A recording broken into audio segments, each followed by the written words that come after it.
नारायण कृष्ण ऐसा व्यक्तित्व है जिन्हें वैदिक परंपरा पूर्ण अवतार के रूप में माना करती है। नारायण कृष्ण के बाद कोई अवतार शेष नहीं बचता है।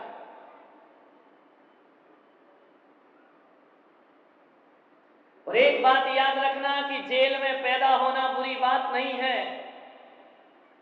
12 बजे रात को मामा की जेल में नारायण कृष्ण का जन्म हुआ करता है, लेकिन जेल में पैदा होना कोई बुरी बात नहीं है।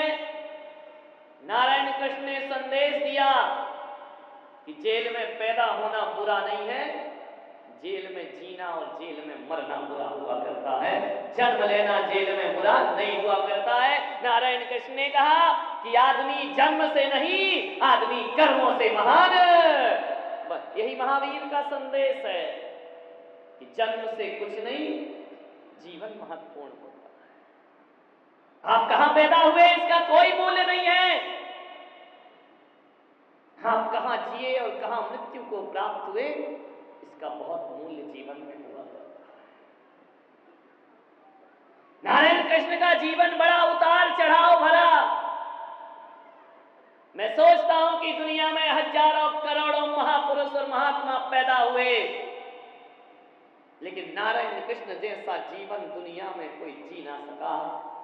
ऐसा कौन महापुरुष है जिसका जन्म जेल में होता हो, जिसकी जवानी महलों में बीतती हो और जिसका अंत समय जंगल में समाप्त हुआ करता हो। नारायण कृष्ण ने जेल का जीवन भी जिया, नारायण कृष्ण ने महल का जीवन भी जिया और मृत्यु के अंतिम समय जंगल का जीवन भी उन्होंने स्वीकार किया। ध्यान रखना, बहुत कम ऐसे महापुरुष इस धरती पर हुए हैं।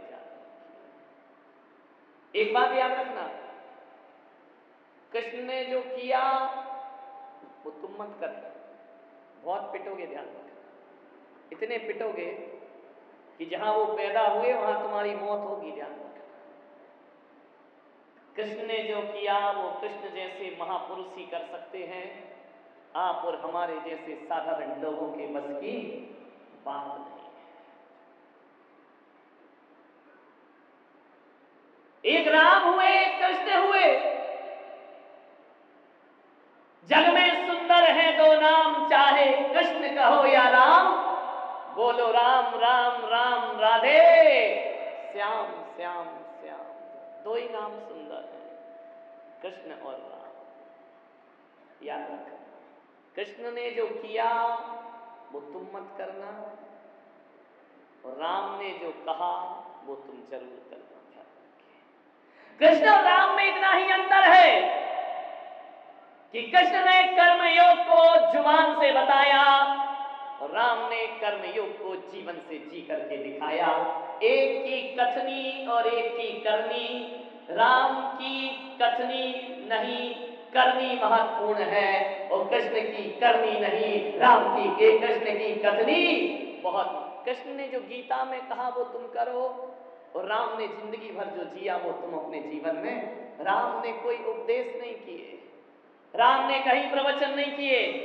पूरी रामायण उठा करके देख लो, जितनी भी रामायण है सब पढ़ लीजिए।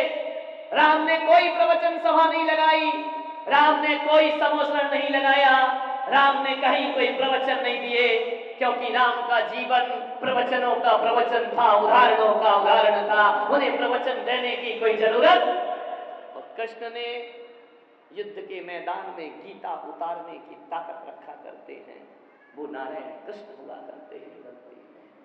कृष्ण के उपदेश कार्यकारी हैं और राम का आचरण कार्यकारी है। राम जीवन भर महापुरुष बने रहे,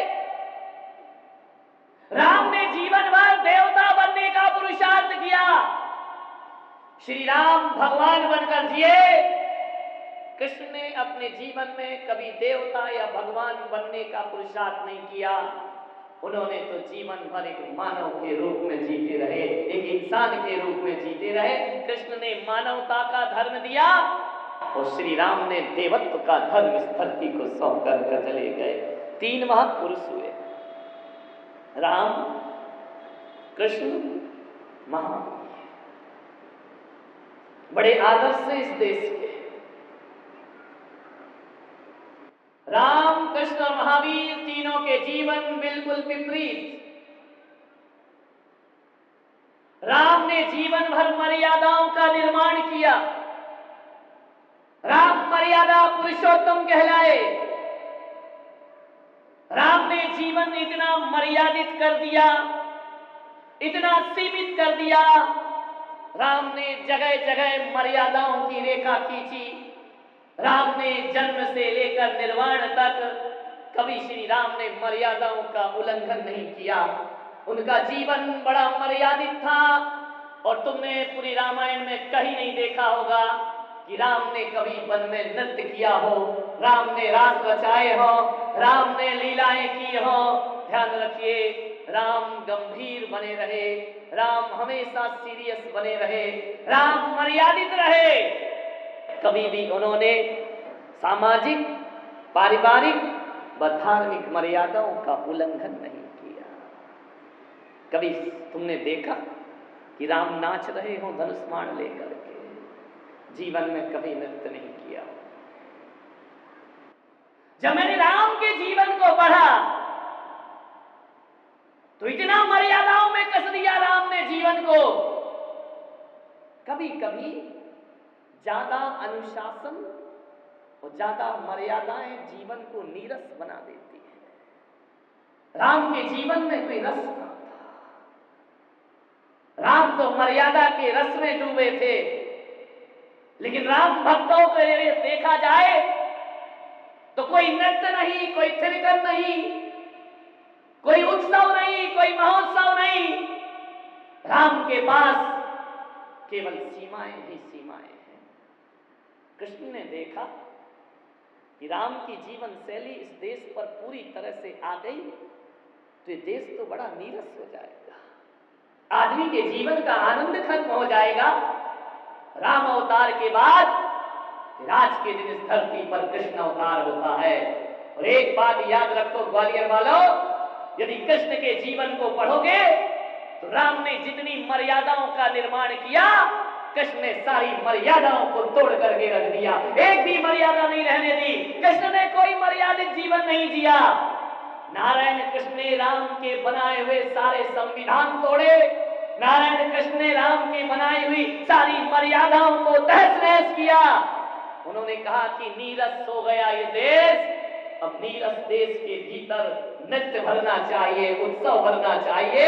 इसलिए नारायण कृष्ण ने धनुष नहीं उठाया, अपने हाथों में मुरली उठा ली और गिरधर गोपाल बनकर के धरती पर नृत्य दिया। कृष्ण ने अधिक नीरसता के बाद थोड़ा संगीत होना चाहिए, थोड़ा आनंद होना चाहिए।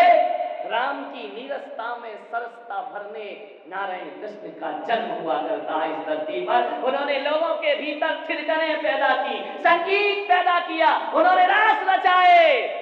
सारी मर्यादाएं राम की तोड़ करके रख दी। जाने